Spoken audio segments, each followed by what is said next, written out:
आज़ादी के बाद से लगातार कांग्रेस ने 60-70 साल कैसे छत्र राज किया। ये शायद तब लोगों को समझ नहीं था कि क्योंकि लोग जागरूक नहीं थे। आज लोग जागरूक हो गए, पढ़े लिखे हो गए, सही और गलत की समझ लोगों के अंदर बहुत अच्छे से हो गई है।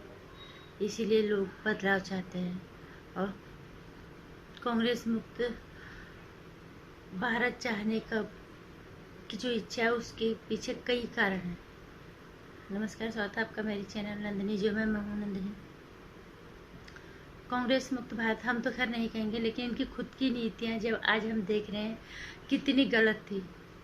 विपक्ष के साथ तो जो जिस तरह का बर्ताव रहा ये रहा कांग्रेस का जनता के साथ जिस तरह का बर्ताव रहा, लेकिन खुद के अंदर पार्टी के नेताओं के साथ इनका बर्ताव कैसा था।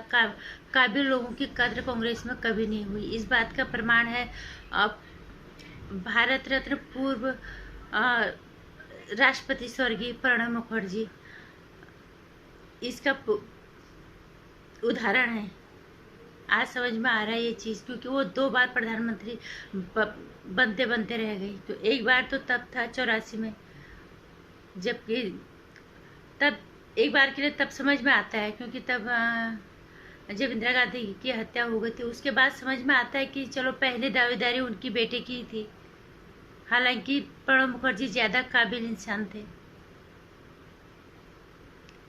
लेकिन उनके बेटे होने के नाते ये फायदा उनको मिला और मिलना भी चाहिए। लोगों की सहानुभूति भी उन्हें मिली और उन्हें प्रधानमंत्री बना दिया गया। उसके बाद जब 2004 में जब कांग्रेस की सरकार आई तब मनमोहन सिंह को चुनना वाकई में बहुत ही अफसोसजनक था। इतने काबिल इंसान की अनदेखी करना ये कांग्रेस की विनाश की तरफ भी संकेत करता है।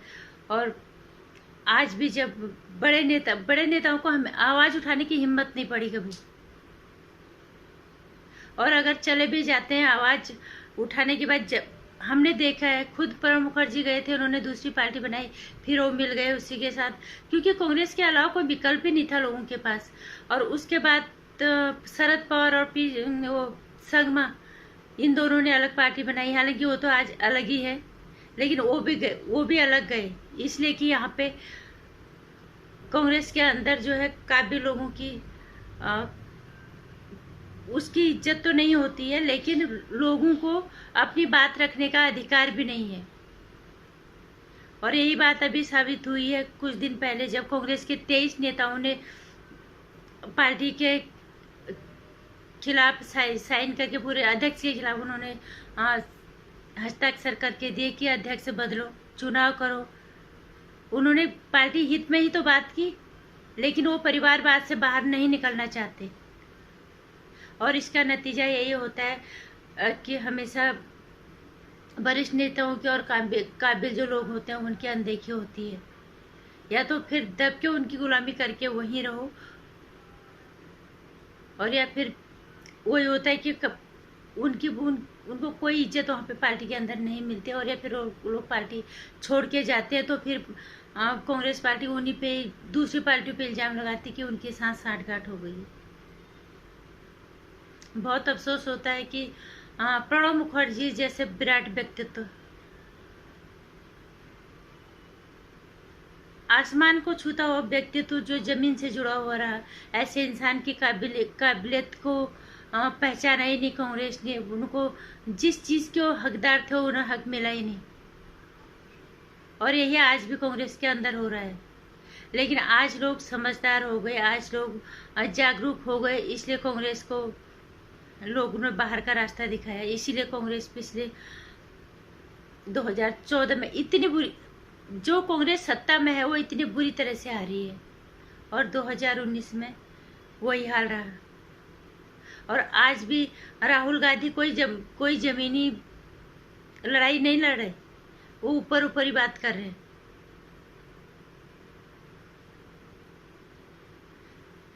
और अभी भी कपिल सिब्बल जैसे लोगों पे इतने कामयाब, जो इतने वफादार पार्टी के इतने वरिष्ठ नेता है, गुलाम नबी आजाद, इन पे वो उल्टे सीधे इल्जाम लगाते थे।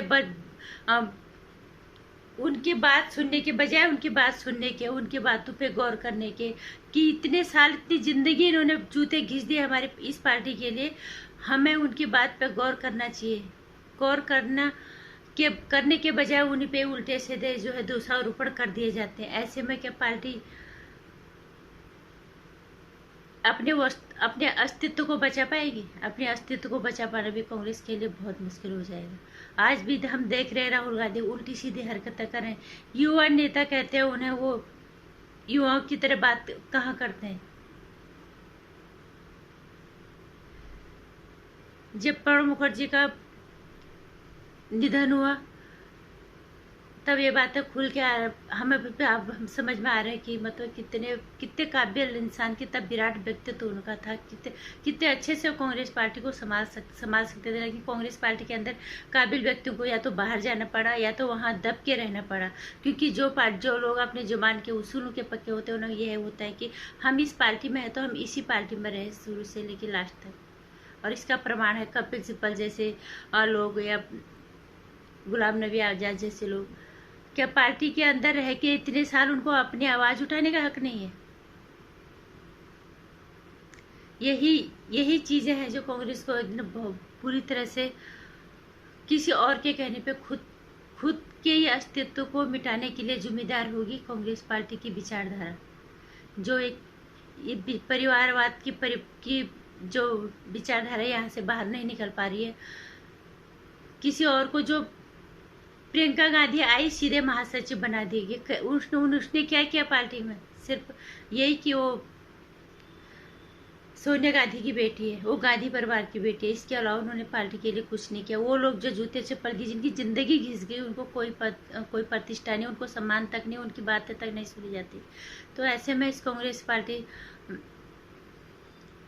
अपने अस्तित्व को मिटाने में खुद ही लगी हुई है। और लोग आज वाकई में जागरूक हो गए। सही, जो अगर राहुल गांधी के अंदर वो काबिलियत होती तो लोग उनके नेतृत्व में क्यों नहीं लोग इतने कांग्रेस पार्टी को वोट देते? उनके नेतृत्व में पार्टी बिल्कुल जमीन पे आ गई। जिस तरह की वो हरकतें कर रहे, जिस तरह की आज बिल्कुल लोग किसी की बातों सुनते नहीं है।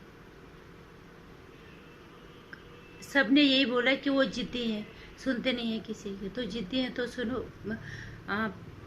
अपने कर्तव्य को जो जिस तरह के कर्तव्य आप करोगे वो भुगतोगे। लेकिन जब काबिल लोगों की अनदेखी होती है, प्रणब मुखर्जी जैसे लोगों को उनका अधिकार उस पार्टी के अंदर नहीं मिला, तो वाकई में दुख तो होता ही है। नमस्कार। वीडियो पसंद आए तो लाइक और शेयर करें, चैनल को सब्सक्राइब कर देना। आने वाली वीडियोस की जानकारी के लिए घंटी आइकन प्रेस कर लेना।